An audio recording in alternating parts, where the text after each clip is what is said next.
On this episode of Beer Blues BS, we're talking lawsuits, we're talking Broadway, we're talking questionable country music.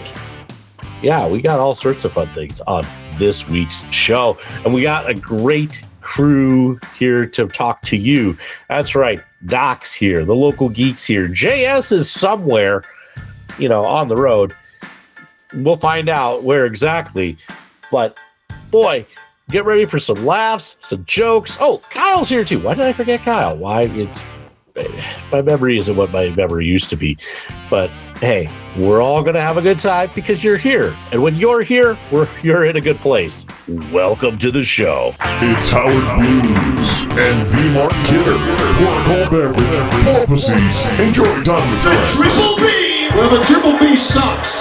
Okay? Oh, come on. Whatever, man. This is Beer, Blues, and BS. Online at beerbluesbs.com. Good evening, ladies and gentlemen, and welcome to Beer, Blues, and BS, the podcast that's full of thrills and chills that will hopefully get you to watch so we can pay the bills. Yes, I am your host, the living embodiment of Charlie Brown, Howard Blues, here as always with my co-host, the man, the myth, the legend, the Mark Kidder. Kidder, how you doing this fine evening? Oh, just working on graphics for this show. No time like the present. Yeah, somebody might have given you a graphics assignment last week, and I kind of figured that might spark some graphics being made. So that's how it goes. That's how it goes around here. That's the man, the myth, the legend, the Mark Kidder. You give him a task, he gets right to it. Unless it's hosting the show, and then he just walks away.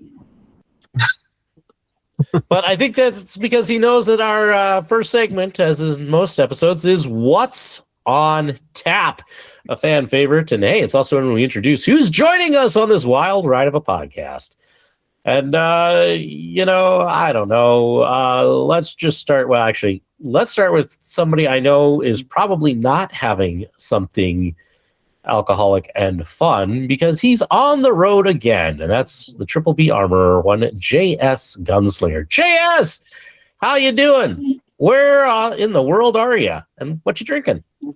Oh, well, Howie, I am hammered down heading southbound currently on I-29. I am less than 1 mile away from the South Dakota border. And look at that. There it is right there. Welcome to South Dakota. I am drinking a little bit of leftover from last week, but I got a Lando Norris Monster Energy drink.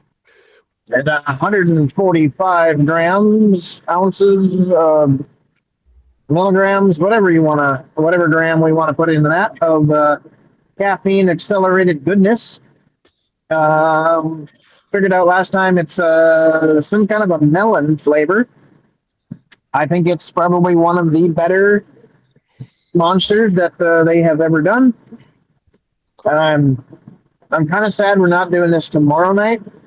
Because if we were, I would do the Green Monster and Guinness that I sent into the chat a while ago. But I only want to try that once, so that'll maybe have to wait until the next episode. Yeah, while you're out there on the road, JS, I will mention I saw this in a gas station while I was traveling, and I thought about picking one up, but. It gets a little late when we do the show, and I just don't know that I could handle a Mountain Dew at this hour. But there is what are they calling it? Mountain Dew Dirty. It's like Mountain Dew and cream soda. We need somebody on this show to try it. So, I'm putting the call out there. I've had it. It's good, but I didn't have it on the show. Oh, it doesn't count. Yeah. Yeah. Let's hey, since he spoke up and said he had it, let's just throw this over to the Triple B Brewmaster, the local geek. Local geek, what are you having this fine evening? Getting all the non-alcoholic stuff out of the way right away. I'm building suspense because usually people tune in for the beer we drink. So, I'm trying to, make them wait for it. While non-alcoholic, I am having a beer of the root variety. So, A&W classic root beer. A fine choice. And it's good. Could use a little bit of ice cream in there, though. That would really kick it up to a 5 out of 5, I think. But I'll give it like a 4.5. A&W makes a good root beer. Good call. Good call. Why don't we head out Iowa way and pick up Rude Boy Kyle and see what he's having this fine evening. Kyle, how you doing? What you drinking? I'm doing very well tonight. It's always great to be on the show, and I have I wouldn't say a beer, but it is a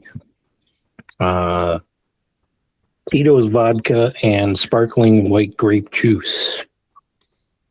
So sort of a mixture, if you will. Let me give it a sip.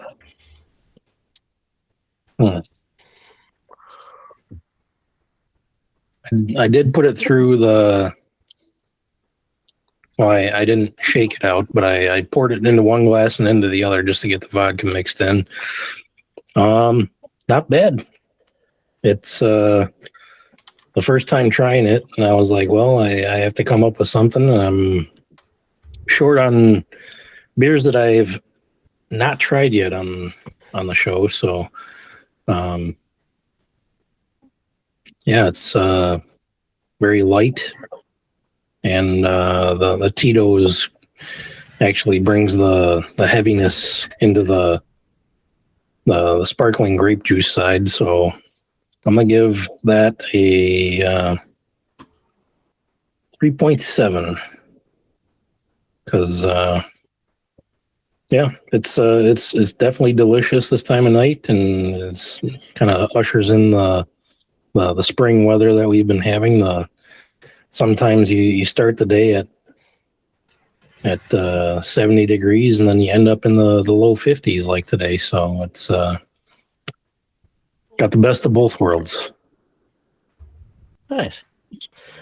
Let's continue the introductions and the drinking, and let's head out to the far west coast and the Triple B Wise Man. Doc, how you doing? What you having? Doing well. Good to be here again. I am drinking the Tieton Cider Works Imperial Pink Guava. I think I've had several of these on the show before, because it's a Cider Works that's based out of Yakima, Washington, which is central Washington, but I have not had this one, so this is a new one to me. And actually, the Imperial Pink Guava is new. They've done Pink Guava for a number of years, but this is the first time they've done an Imperial. So it's 8.4% alcohol by volume, and the ingredients are simply hard-pressed hard apple cider and pink guava puree. I don't think there's anything else from the can to read, so we'll just open it up and off we go.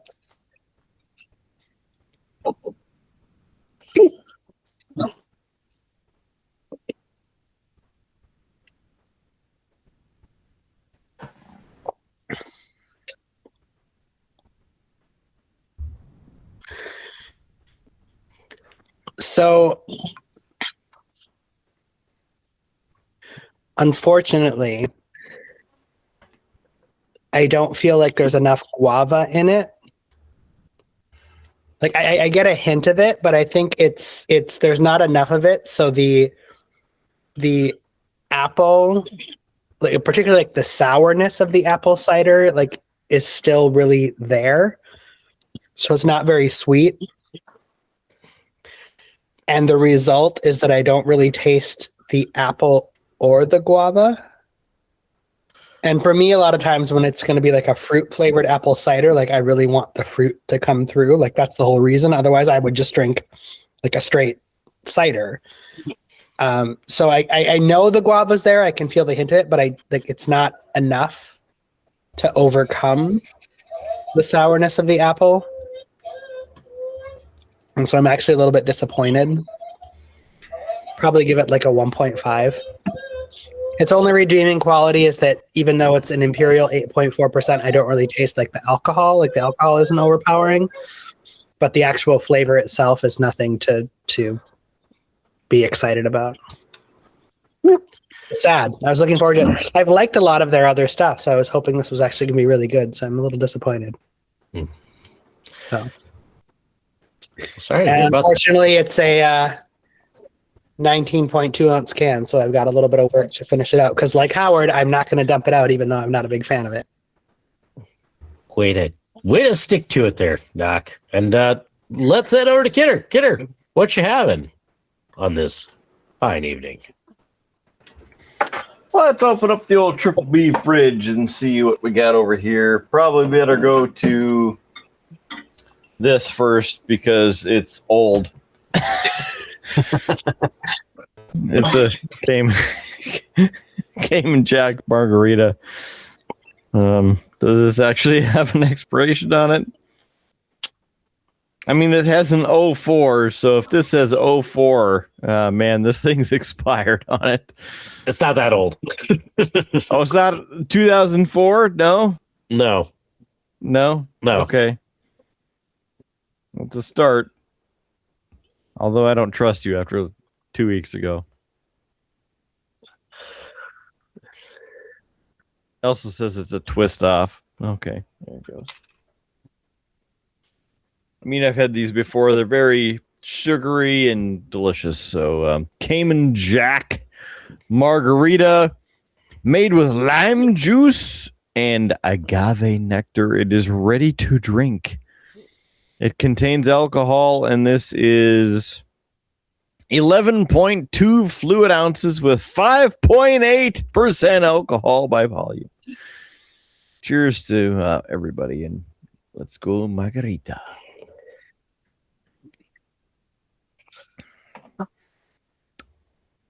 It's fresh. Mm-hmm. Good solid 4.2 on that margarita. Love a good margarita. Nice. Well, Kidder, for myself, you might remember last week we talked about how we discovered that apparently we have a lot of listeners in Vietnam, and hey, it just so happens Howard's drink of the night tonight is a product of Vietnam. Oh no! This is the honeybee mango drink with pulp. Gotta shake it up. I did. I don't want to get the poncho out. It doesn't tell me much. Although this contains 30% juice, which is about 29% more juice than the tea I had last week. It is 16.9 fluid ounces, and really, there's not much else to say on this. It's 120 calories. There you go. Oh, good thing I like mango. It's got a nice mango smell.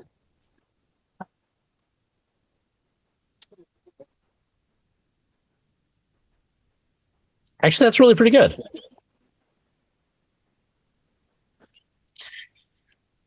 I mean, it may give me cancer or reproductive harm, according to this label, but overall, it's probably a good solid 4.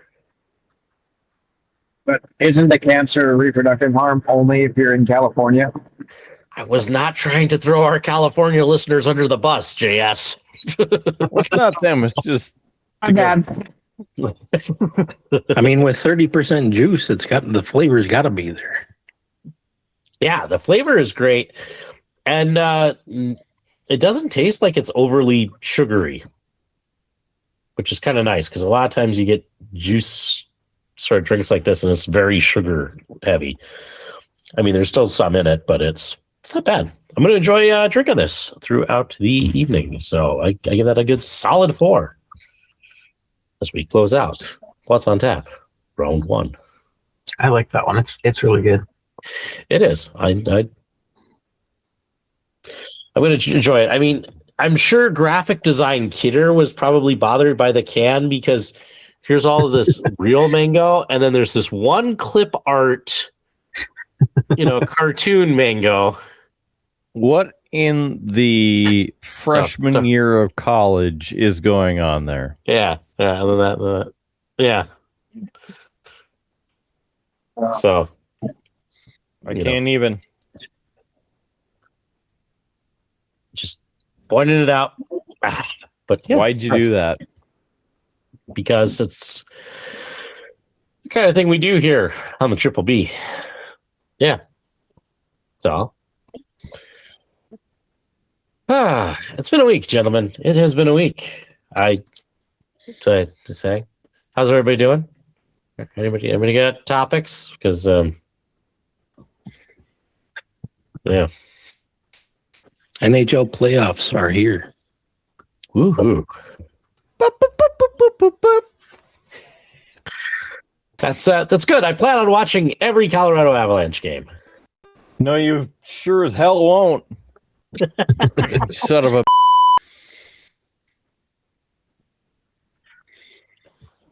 You're right. He meant to say the Quebec Nordiques. Yeah. That's probably all the games he's been watching, which is why they've been doing horribly when they've been wearing the Nordiques jerseys because, the throwback jerseys, I think they've lost every game this year they've worn those pieces of junk. Yeah, I like that they do throwback jerseys, but I'm kind of getting a little over it. Just saying. Little over the throwback jerseys. Well, at least your equipment department can spell your goalie's last name correctly, because the Minnesota Wild does not know how to spell Jesper Wallsted's last name. I don't know if it was a on-purpose type thing, but for a guy that's been with the organization as long as he has, and for the attention to detail, it's we'll say inexcusable. I also like to point out that it is also the Wild. Okay. The best part of it, and I don't know if you got to see that clip, Kyle, was the Minnesota Wild commentators trying to cover up the mistake by hinting that maybe, just maybe, now retired goaltender, the Flower, was back and was playing a prank on the Wild's goalie. Like that was their, they're trying to save it.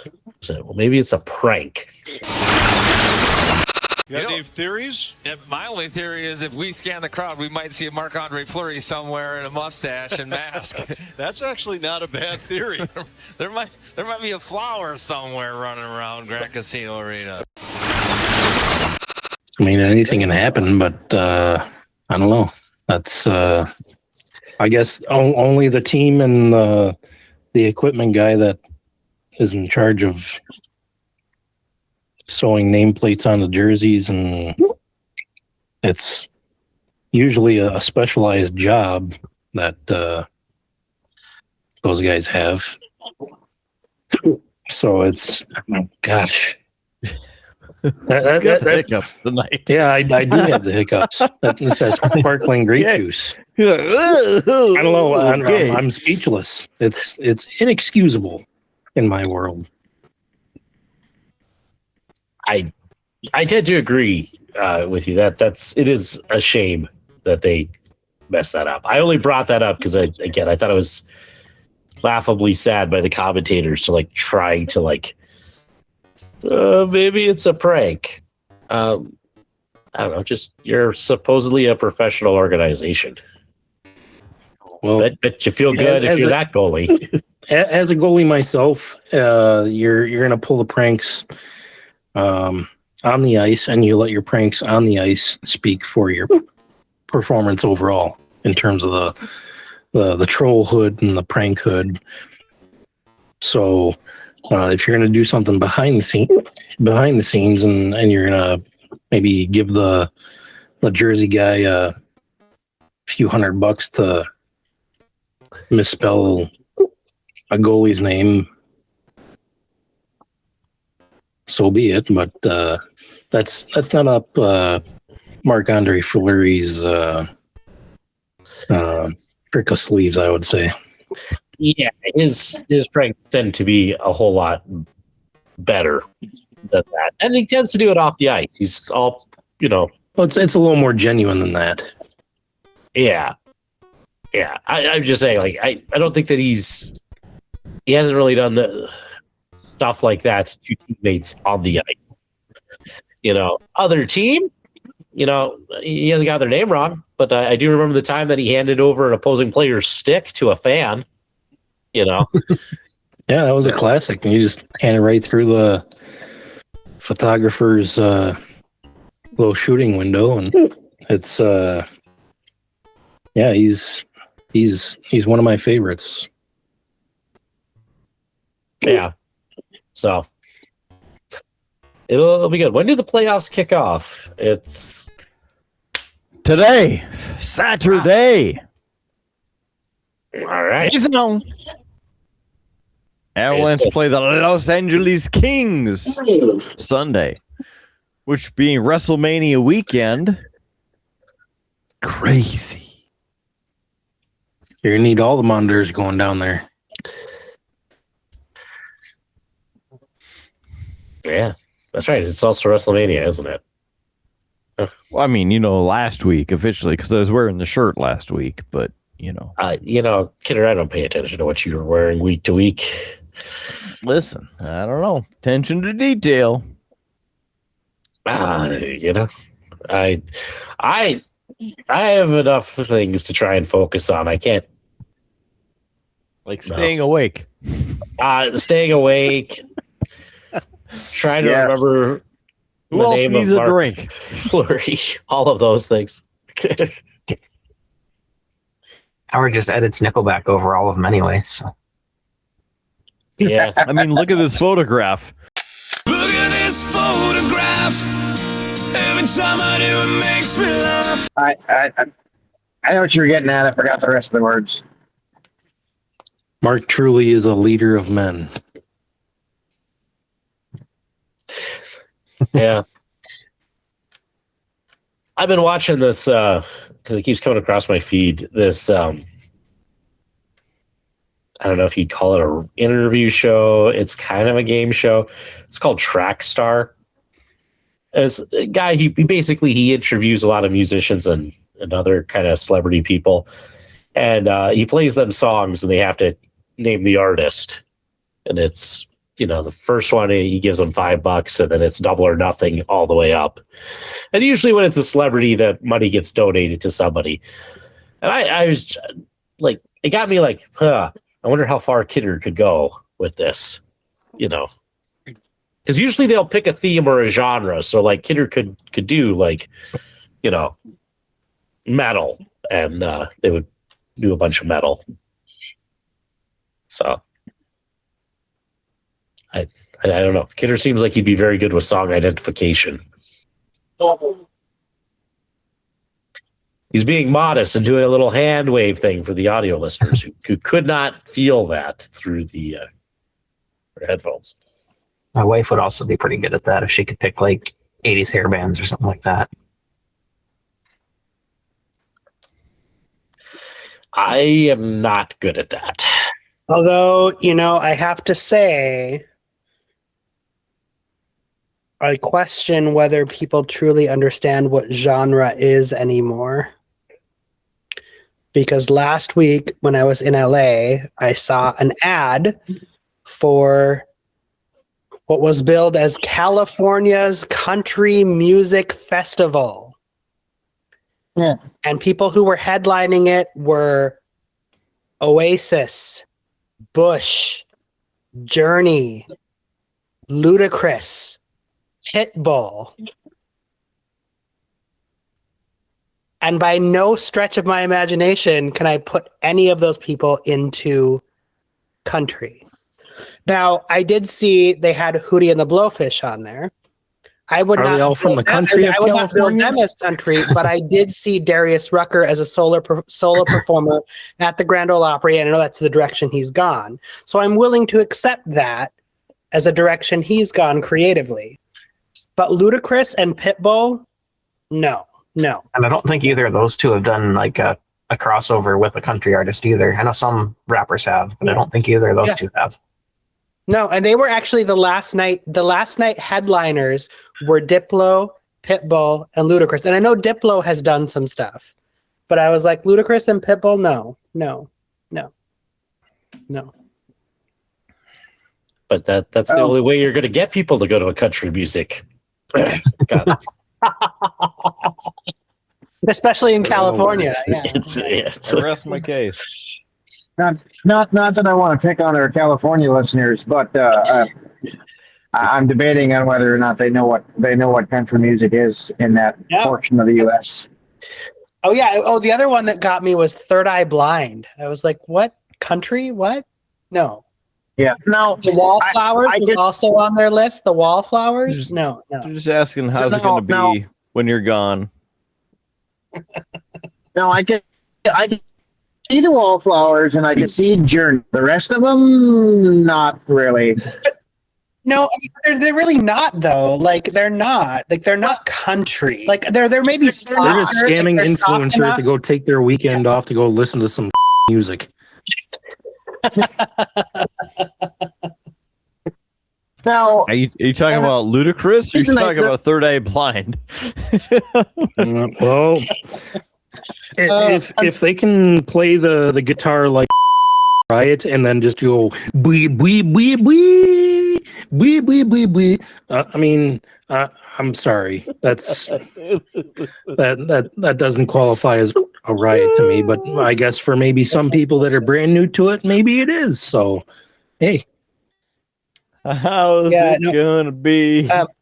Like and Counting Crows was another one, which I was like maybe I could live with Counting Crows, but they're still not country. No, but country, a little bit like rock and the roll. Wallflowers, Journey, Counting Crows. Some of their stuff will come up on it's soft enough, but it's country adjacent. Well, it has the sound. It is not country music. 100% not country music. However, the country adjacent, I can see some of those. Ludacris, Pitbull, and the other ones, no freaking way. Yeah, like I get it. Like it's soft enough rock that country music fans could appreciate it. But is it actually country music? No. They had Sheryl Crow at WeFest one year, and that was probably the worst musical performance I have ever seen.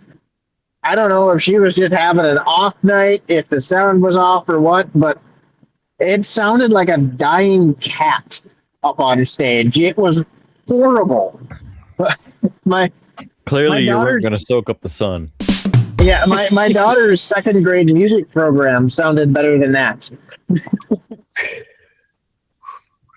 I would say other Sheryl Crow songs, but I don't know any of them. So it's okay, Kate. First cut is the deepest. Yes. Yeah, First Cut is the deepest. She had her little her duet with Kid Rock, which I forget the name of it. Picture. Yes, Picture. I put your picture away. And what was the other one? If you have to ask, you can't afford it. Exactly. Not memorable. But now it's going to bother me, so I have to find the name of it.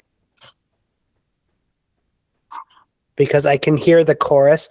All I want to do. Is have some fun. Have some fun. I've got a feeling I'm not the only one. Good thing that you're tuned into the Triple B. Yeah, who thought we'd be talking Sheryl Crow? That was not on my bingo card. We do have to have some sympathy for her though, because she was briefly married to Lance Armstrong. Yeah, And we but all it's know- all in memory of her. We all know how that worked out. Just a little low ball joke right there. Okay. Or a no ball joke.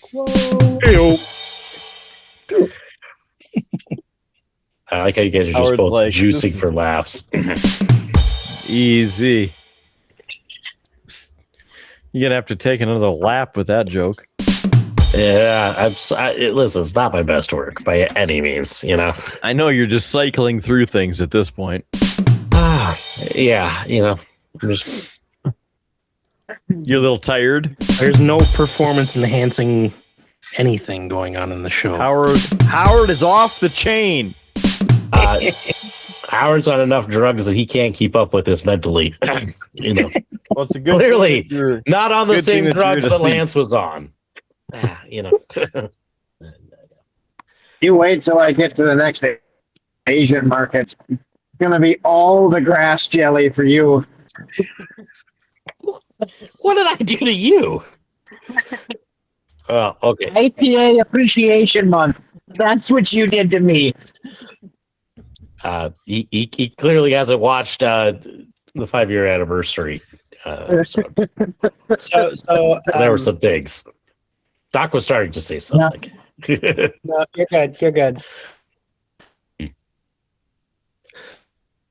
Okay, maybe I actually hope that you did have things to say because I had nowhere else to go. I guess I was looking to try to see if I could find some information for next year because I recently learned that this upcoming week, so it doesn't really work out for us in terms of planning, there is the Craft Brewers Conference and Brew Expo America happening in Philadelphia. Let's go. Let's do it. Well, I was going to say, that's what I was trying to see if I could find out like when and where is it next year really quickly, but apparently it hasn't been announced yet. But I was like, that could be an interesting opportunity for us to consider. Well, JS is halfway there, and I'm sure that both Root Boy Yeah, do you want to and just Local detour Geek JS can and just go to take their time Philadelphia off. instead? Like go to Philadelphia instead of Tennessee? Live, I mean, loud, on and on location. assignment. I mean, because they award the World Beer Cup at this event. So like it feels like, but I'll have to look. They haven't announced when and where next year's event is yet, but that could be an interesting opportunity for us to consider. I Do a mean, live podcast from there too. I'll be in New Jersey next month, so you know, I gotta drive through Pennsylvania. I'll Or be in New York Philadelphia. next month, but I'm flying there because no Oh, way I'm you're short driving a from little week. Washington. Yeah. Yeah, we're gonna be in Secaucus. I think it's either the first or second week in May. So I need to get on finding a night that I can do it, and then find a decent Broadway show to go to, because we tried to do one last year and it just didn't work out. But So here's the trick to the Broadway shows. Because for the past few years, I have been in New York roughly around the same time every year, and I'm going to be there again this year. I generally don't buy tickets before I go, unless I've identified like there's this absolutely amazing show I want to go to, and I want to make sure I get a ticket. Because in reality, pretty much every show on Broadway is good. Some are better than others, but they're good. So in Times Square, there is this booth. It's TKTS booth tickets. And they sell discounted tickets to most shows on Broadway. So how I usually do it is I just arrive and then I go there and I look at what the specials are and what the best deal is and pick random shows. And so 2 years ago, I saw 3 shows that were all amazing. Last year, 3 shows that are all amazing. This year, that's my same plan. But you basically get tickets for anywhere from 50 to 70% off the sticker price. damn. And they're generally good seats too. Like it's not like they're just selling you like the crap seats that they can't sell. And so that to me is like the way to do Broadway. And so I talk to people who are like, oh, I bought all these tickets for like $400 each. And I'm like, no, don't do that. You may have to stand in line for a little bit, but the line moves fast. And a couple of years ago, they started a process where if you're going to be there for some time, once you buy a ticket through them, you can come back anytime within 2 weeks and show the previous ticket and jump the line. So like it's like a really good system to get really affordable tickets to great shows on Broadway. Well, I will keep that in mind. Like we wanted to go one last year, but we just didn't.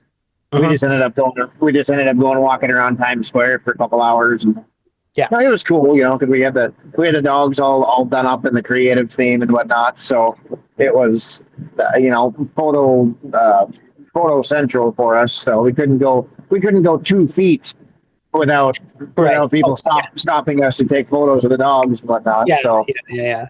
No, but I mean, but that's my only thing. Like, I know people when they go for the first time, they'll see the line sometimes and be like, "Oh, I don't know." The line moves really fast because they have like 20 windows open, and it's totally worth it. Like, I have never paid. There's only one show I've ever paid actual like quote unquote full price for on Broadway because we knew we wanted to see it 100%. We bought the tickets before we came, but every other show I've seen on Broadway, I've always gone to the discount booth. Nice. And seen it for like half, anywhere from 50 to 70% off the sticker price. Is it in Times Square or is it? It is in Times Square. Yeah. Okay. It is in Times Square. I'll keep that in mind. And like I said, we want to do it. It's just our show schedule it's sometimes kind of hard to make some of that because you know, Thursday night we get out there, we set everything up. You know, we're usually there. I'm usually there until 6 to 8 at night on Thursday nights, and then and that's the thing. The other thing too is like they're selling day of, so it's not like you're like, oh god. So like and then typically they'll sell matinees for the next day. But generally all their sales for day of. So it's nice for like last minute, like, wow, we're able to fit in a show. Let's run to the booth and see what we can buy because they're not selling for 2, 3, 4 days out. It's literally day of or next day matinees only. Okay. When do the shows typically start? Because the expos for us usually go from I gotta be there about 8:30, 9 a.m. in the morning, and they go until about 5 to 6 p.m. So it'll vary a little bit depending on show. Typically, your weekday evening shows are gonna, depending on the show, will start anywhere between 7 and 8:30. Like there are some shows that start as late as 8:30, but I think most of them are 7:30 or 8 o'clock.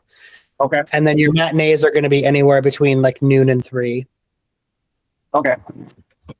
Yeah, the matinees, I don't think it'd be right. Yeah, unless you know, unless we stayed an extra day and we went to one on Monday, there's probably no chance I could make a matinee. Yeah. But yeah, no, typically the evening shows are starting between 7 and 8. Weekdays they tend to start between like 7:30 and 8. Weekends they might start closer to 7, but it also depends on the show. So okay. And the nice thing too about the booth is they're also selling off-Broadway shows as well. And sometimes there's some really cool stuff that's off Broadway that hasn't quite made it to Broadway yet. So it's a lot of good options. And they'll also have people who stand along the line that you can ask questions to. Like sometimes they've done that. Like I'm thinking between these two shows, what would you recommend? And a lot of the people that of their like staff have seen all the shows. And so they'll help recommend. Like people will say, I'm not really interested in a musical. I want to do a play, and they'll give recommendations, or I want to see something that's funny or dramatic. And they have some really good staff to help with that. So. Nice. Cool. I wouldn't mind seeing Avenue Q or Hamilton, but I don't think either one. Yeah, I don't think Hamilton is general. So Hamilton, Wicked, and I think there's a couple other shows that are generally never at the booth because they always sell out anyway. Yeah, Wicked would be another one, but yeah. So those are generally not at the booth because they sell out anyway. But generally, like you can tell the people, like the staff, like here's kind of what I'm looking for, and they can give really good recommendations because they've generally seen all the shows themselves. Cool. Yeah, I would venture to guess Avenue Q is probably an off-Broadway show. But Avenue Q is currently off Broadway. It closed on Broadway and then it reopened off Broadway. We were looking at one last year, but we just couldn't quite make it work. The wife had one picked out that she kind of wanted to see, but. Then we didn't know about this, so we looked at tickets and it was like $350. Yes. Nope, we're not doing that. So yeah, no, the booth is the only way to go for me. Check. we will try and explore that. We'll see if we can make time this year. So I try and find one like cool thing to do on these expo trips, because it gets to be a long week for us, so it's kind of nice to break it up. Just one night, just do something fun. Yeah. No, and that's just it. Like I'm going in May for our concert at Carnegie Hall, and I've had people starting to ask me like, "Oh, what shows you're going to see?" I was like, "I have a list of what I'm interested in, but I won't know until I get there because it's going to depend on what's available at the booth, what time of day it's available. Because I'm not buying.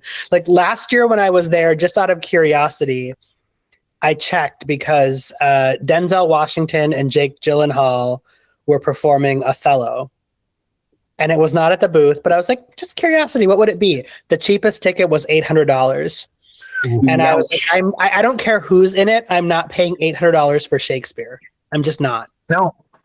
So that's why I'm like, I'll see when I get there, because if I miss it, I miss it. Like, whatever. Like, I'm not going to pay an exorbitant amount just to say I saw something, to say I saw it. So. Right. Yeah, I want to try and work in the Ark encounter on this trip if we can make it happen, but I don't know if I can make it work or not. I mean, I can make it on the drive, it only adds about an hour or two, but it's about a 3 to 5 hour endeavor to go there. But I do really want to see that. So we'll see where we're at tomorrow afternoon. You mentioned the Craft Beer Brewers Convention, and it reminded me of some somewhat exciting news in the home brewing industry from this week.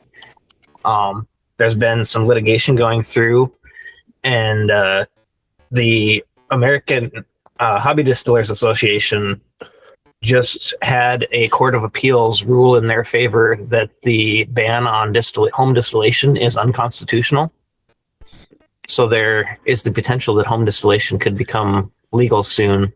Currently, it's kind of in limbo because they can be appealed against. If that happens, it'll go to Supreme Court.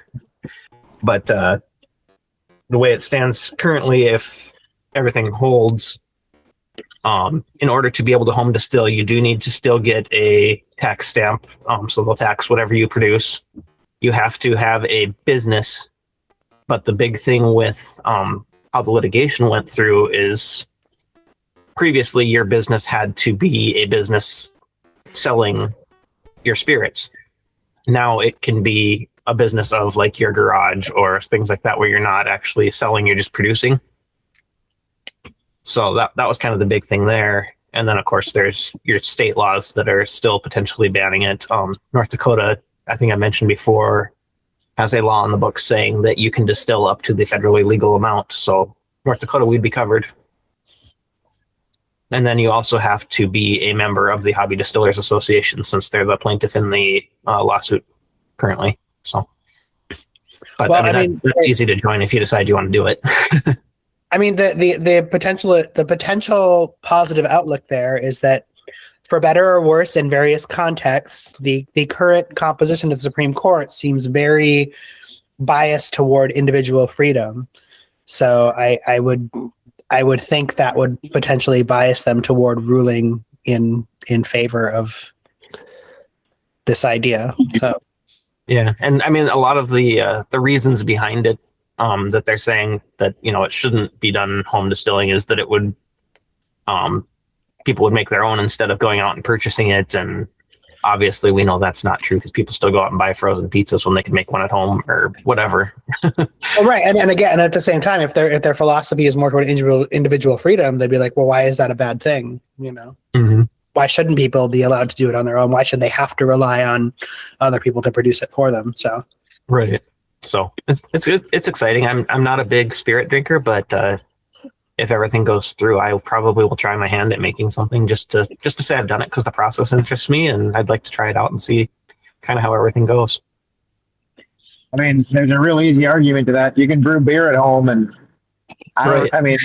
yeah, and the beer industry is not suffering at all. So exactly. I do not have the time nor energy to brew my own beer. I would love to, but it ain't gonna happen.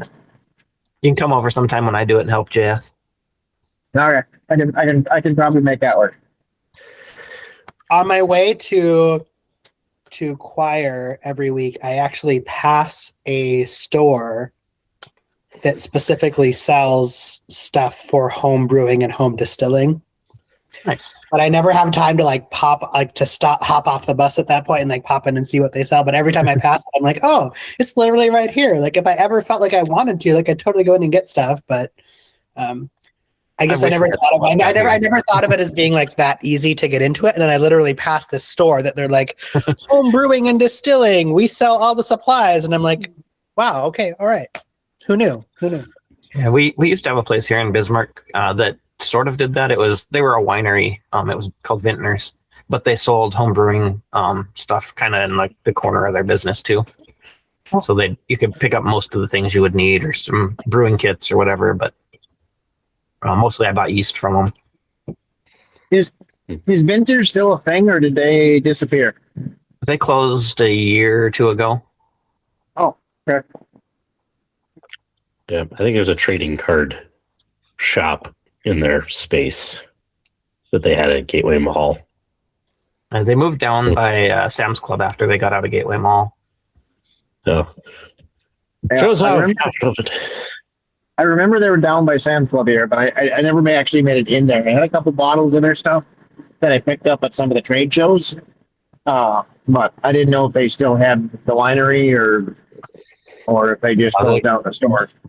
They got rid of it all. They started by selling off all of their brewing supplies, and they were going to try to focus on being just a winery where they'd let people come in and do their classes and stuff. And then they just closed down probably 6 months after that.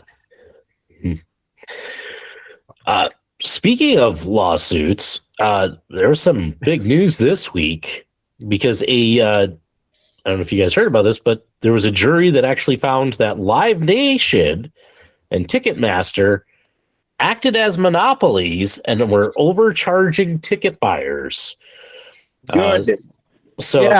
Those bastards in their stupid overpriced fees and if you haven't heard this is as reported. I just grabbed one of the many articles out there, but this is from NPR.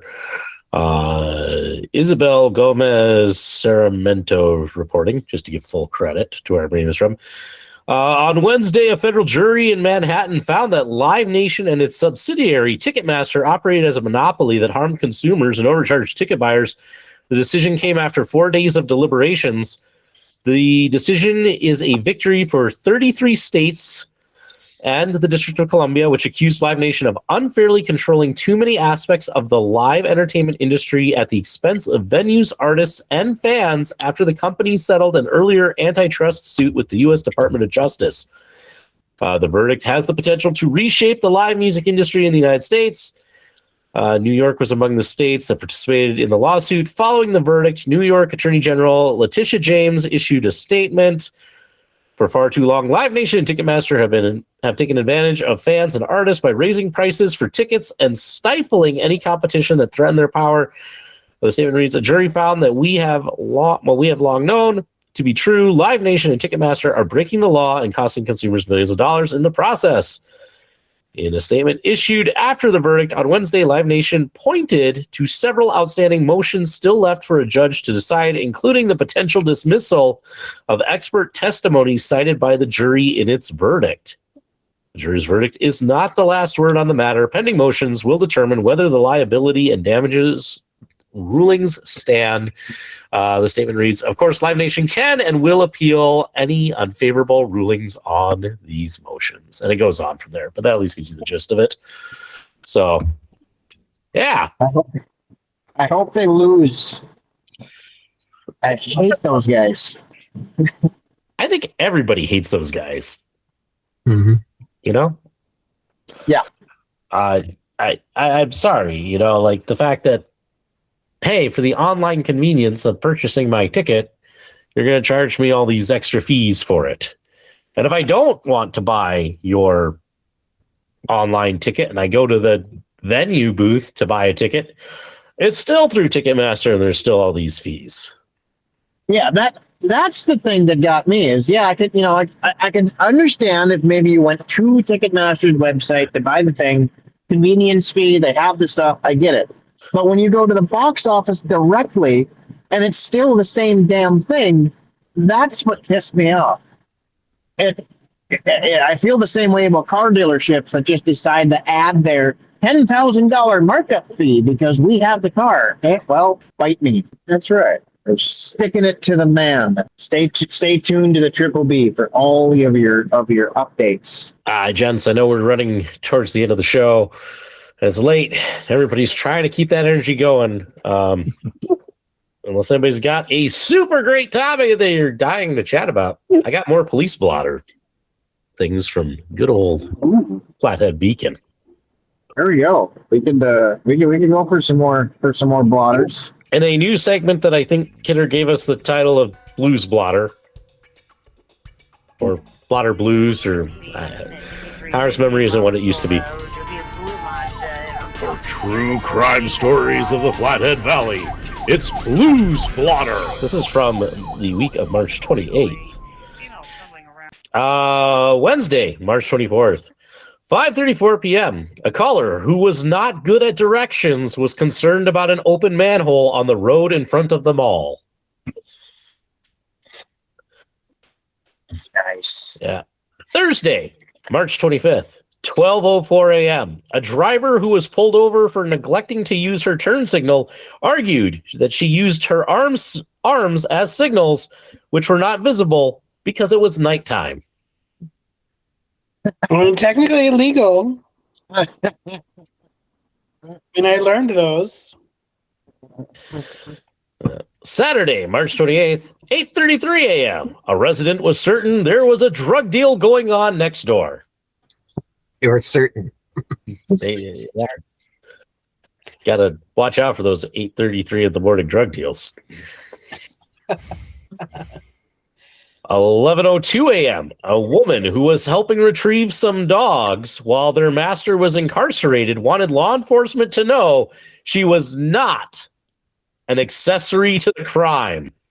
Not the daddy. 12:07 p.m. Someone's vehicle was destroyed after a silly string attack.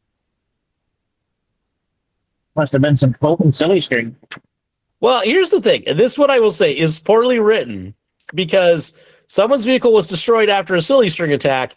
Does that mean like somebody got attacked by silly string and then they attacked somebody's vehicle? Was the vehicle destroyed because of the silly string? We don't know. It's not clear. The silly string was used as mace.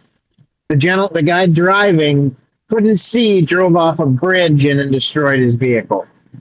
Must be it. Yeah. At 12:48 p.m., the neighbor kid continues to deface a woman's property. What a dick. Yeah. That pesky neighbor kid. Is he peeing on the P-Rock? Yeah. Wrong neighborhood. Might have been throwing forks. 3:20 p.m., an 8-year-old's grandparent wanted the cops to scare the who-diddly out of his grandson after he tagged in a trash can. Is that like Boo Radley? I did, yeah. Oh, Tell those rapscallions to ski-daddle right on out of here. Yep. At 6:51 p.m., a white unmarked creeper van with the door cracked open was driving slowly in circles around the school and the park. I just love it. They What were you specifically doing? describe it as a white creeper van. Right. What were you doing back in Montana? Howard. Okay. Wasn't me. Mine's OD green. It couldn't be me. 9:04 I p.m. will say the other van has spicy pickle written on the back of it. So yeah, you know. Okay. 9:04 p.m. A station wagon filled with boys smoking cigarettes was spinning brodies and heckling a pedestrian in the parking lot. Oh, those boys smoking cigarettes, they're always a problem. Yeah. 11:01 p.m. Someone snitched on a probationer who was drinking at the bar. That'll teach him. 2:19 a.m. A guy in a trench coat came out of a house with a suspicious bag. Ooh. Oh, I love that description. Monday, March 30th at 8:38 a.m. A recently fired employee and her boss agreed to not cause a scene during a final paperwork meeting. Who's reporting this? 1:50 p.m. After a driver heading the wrong way on a one-way street was confronted, he warned them to mind their own business. How dare you interfere with my backwards driving? Yeah. 2:06 p.m. A sound check tester operating in the yard told the law enforcement he is within his rights to do so. And the final one here, 7:07 p.m. The target of a basketball assault requested officers to take fingerprints from the alleged weapon, which I'm guessing was a basketball. That's why they call it a basketball assault. So I have to say, on the 8:30 a.m. drug deal, things happen at all hours of the day. When prior to moving to the suburb I live in now, when we actually lived in Seattle, we lived about a block off of North Aurora Avenue, which for a long time throughout the history of Seattle has also been known as Seattle's red light district. There are a lot of motels along that strip who historically have charged by the hour. And while a lot of work has been done in recent years to change that, like you still, you drive along, you still see the ladies on the corner. And so there actually was a lady who always hung out on the corner of our street and Aurora. And to try to make things feel less awkward when we would talk about her, I actually gave her the name Destiny. So we would say, oh, Destiny was out there today. Till someone pointed out that really brought an interesting sort of spin on the phrase of like Destiny's right around the corner. And I was like, no, she's at the corner. But anyway, one morning, my housemate and I were on our way to work. So we're leaving at like 6:30 in the morning, and we pull up to the corner and the car in front of us stops and flags her over. And my housemate was like, seriously, right now we got to get to work. And I was like, well, first of all, so does she.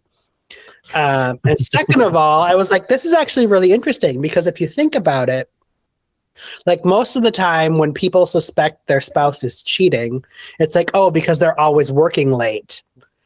But do they ever really be like, oh, my spouse always has to go into work early. Maybe they're cheating. And I was like, this guy in front of us, he's thinking. He's really thinking. Could be making Destiny's Child. Like, well, that too, yeah. I mean, that's the whole thing, yeah. But it was like, oh, I had that moment where like, oh, we got to get to work. I was like, well, so does she. And first of all, this guy's really thinking because he's less likely to get caught if he's going to work early because culturally, that's not really what we think of versus the working late all the time.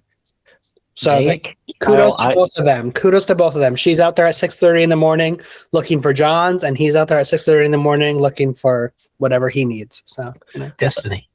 So there could be drug deals happening at 8:30 in the morning because you wouldn't suspect it to be happening at 8:30 in the morning. Yeah.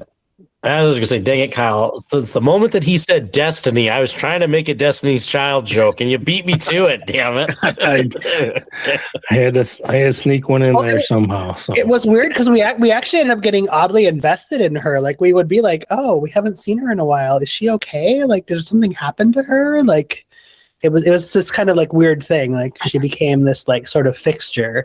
But yeah. Yeah. And on that, and then we moved out of the city, and now we live in a very quiet neighborhood, and nothing like that happens here, as far as we know. So, clearly, you're not reading the local police blotter. Oh, I do read the local police blotter. Our local police blotter is like theft, homeless people. That's about it. So, yeah. And hey, on all of that law and order talk, Kidder. We've been talking for quite a while. It's very late. We should wrap this episode up with some cheap plugs, some final thoughts, and all that good stuff. Yeah, sure. Yeah, sir. Yeah, sure, sir. beerbluesbs.com, our website, streamlabs.com/beerbluesbs, the place where you can give us your money, please and thank you. We need you to buy all of the stuff: pint glasses, t-shirts, sweatshirts, pullovers, swimsuits, everything in between. Just buy one of each from the store at streamlabs.com/beerbluesbs/merch, and please help us help you and looking good in some new threads. Also, Facebook and Instagram, we're on both of those, so please like and follow both of the pages to stay up to date with the Triple B. In addition, you can join us on every audio and video platform that's out there, if it's YouTube or iHeartRadio, Pandora, Stitcher, TuneIn, IMDb, Player FM. How about Amazon Podcasts, Google Podcasts, YouTube Podcasts, and probably a few more that are ripping us off. Just follow us for free. Join us on all of the places, video or audio. We're at your disposal on the Triple B at Beer Blues BS. Just search for Beer Blues and BS or Beer Blues BS, and you can find it right there in your face. You can join my Spotify show. Got the Killer Killer Show on Spotify. Free playlist for you, curated by me for the rock that you need. That's only on Spotify. Yeah, Spotify, click follow. Bam, you're done. Good stuff. Time for final thoughts. I think Howard has a final thought. He looks like he's pondering something. Let's go to him first. Howard was mostly trying to come up with a final thought, because it's late. I mean, you didn't have one last week, so Gemini gave me 4 of them this week. I listened. I'm trying to ease up on the whole AI stuff a little bit, because we would have a lot of talks about it at work. This week I got to be a judge for our state National History Day competition. And one of the things that we talked about was, surprisingly, I was judging papers, the paper category. We actually were pretty impressed to see that there wasn't really any AI used. That's the big fear nowadays from a lot of teachers about kids and getting homework and the use of AI. And we didn't see a lot of anything that could really have been like AI, which was, I thought, kudos to the fine students of North Dakota for doing that. Yeah, there's other things I could say about National History Day. It was fun. I had a great time. On my judge team, I got to work with none other than my site supervisor from Oscar Zero. So that was a good time. So, yeah. That's it. That's kind of a rambly final thought that had absolutely no point. It's like an episode of Seinfeld. Oh, there you go. Back to you, Kidder. Well, more final thoughts. We better go around the horn. JS Gunslinger's been on the road for a hot minute now. Let's go over to him because I'm sure that he's been thinking about a couple things. Well, gentlemen, we are now 93 miles out of Sioux Falls. So we are trucking on down the road and still heading south. I got the overpowered light bar on, just turned it off so I don't blind oncoming traffic. Final thoughts for the night.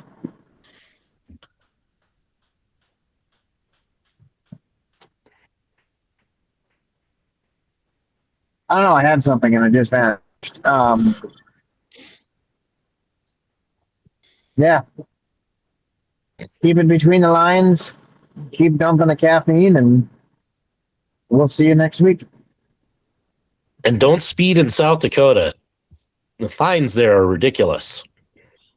I am driving a gigantic high roof E350 van with a 4-inch lift kit and 35-inch tires.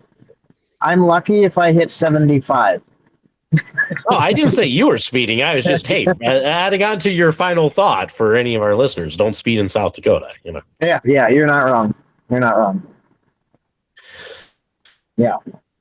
That is one category that I'm not worried about breaking in this particular vehicle. So. Yeah. Well, somebody who's speeding to get through the rest of the episode is Rude Boy Kyle. What's your final thought? Well, it's definitely been awesome to be here for another week of good drinks and good company. I guess final thought would be, do your best to stay healthy, take care of each other,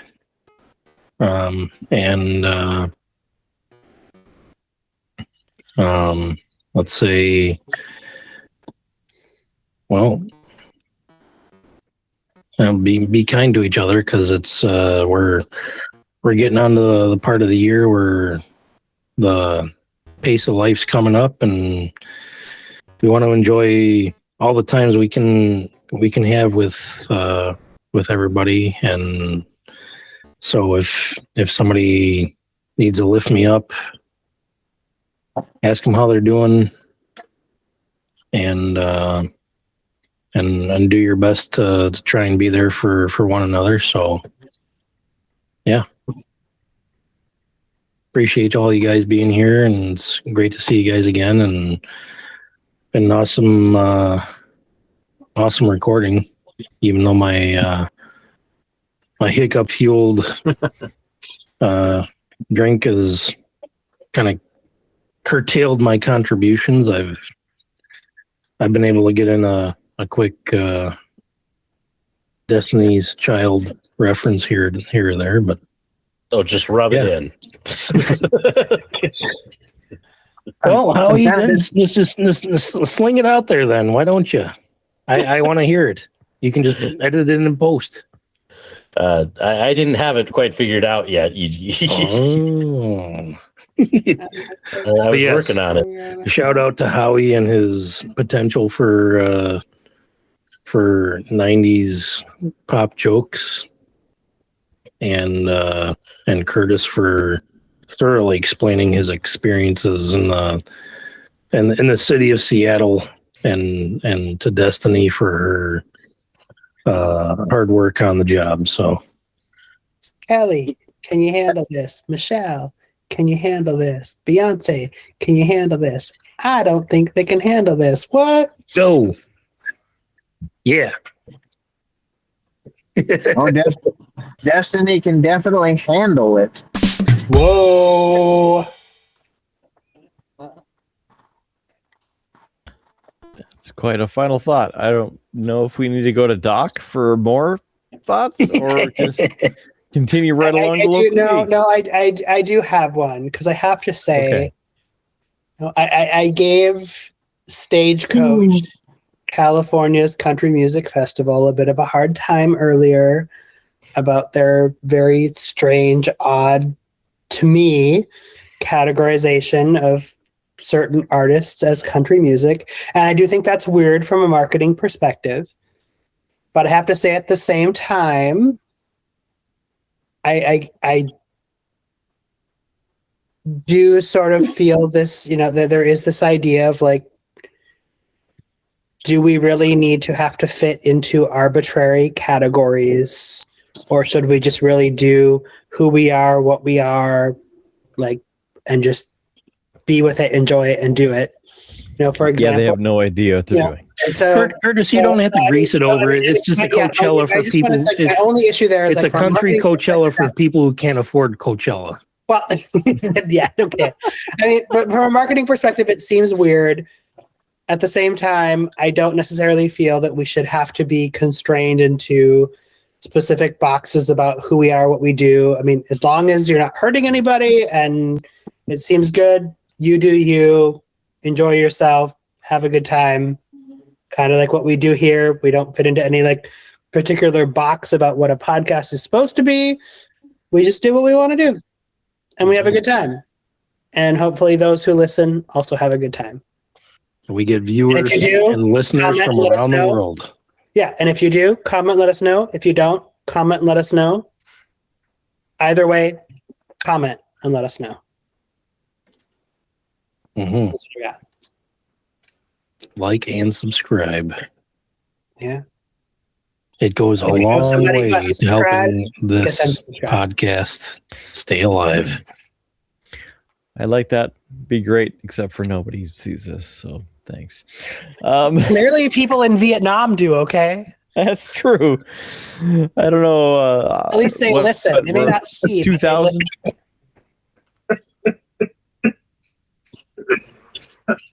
Whew. Yeah. Excuse me. Wow. Okay. Lazy Goalie's going to need a little extra lap around the old rink there to take a little edge off. So let's head on over to the Triple B Brewmaster to give us the goods before we head out. All right. Well, that's a wrap on a day of slap shots, show tunes, and spirits. Don't let ticket fees get you down. Don't let your mash go sour. And always keep an eye out for a non-country act stealing the show. Thanks for listening. Nice. Wow.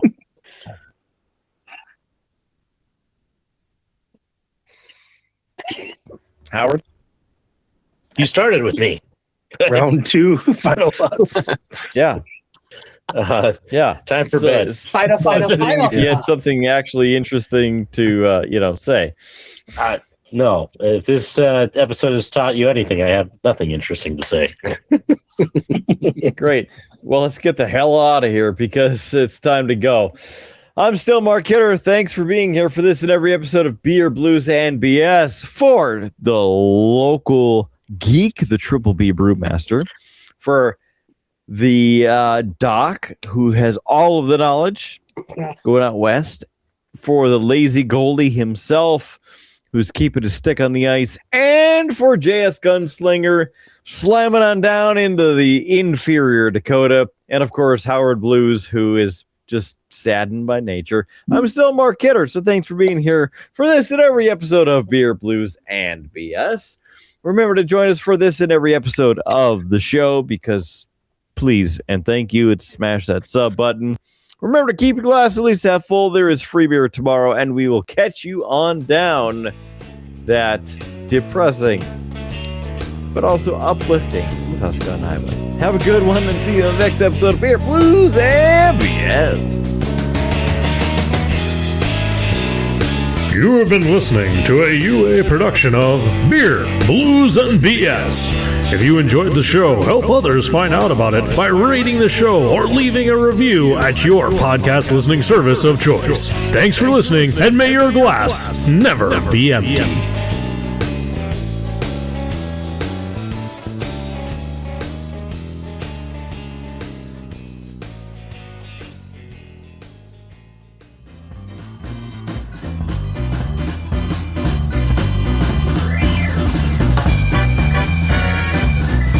UA Productions presents A Glimpse Behind the Curtain.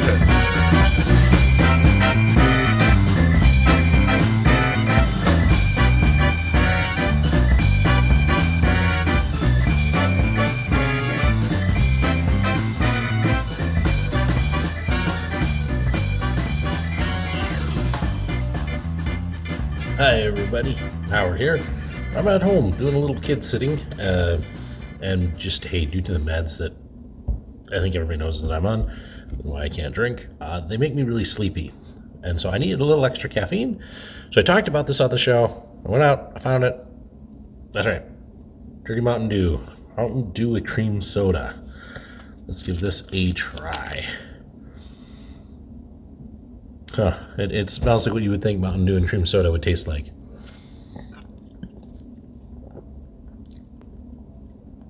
I should say smell like. It tastes like you think it would taste like, too. Yeah, it's like a Mountain Dew creamsicle. It's got that Mountain Dew taste and then that creamy taste. If you like an orange creamsicle soda, you might enjoy this.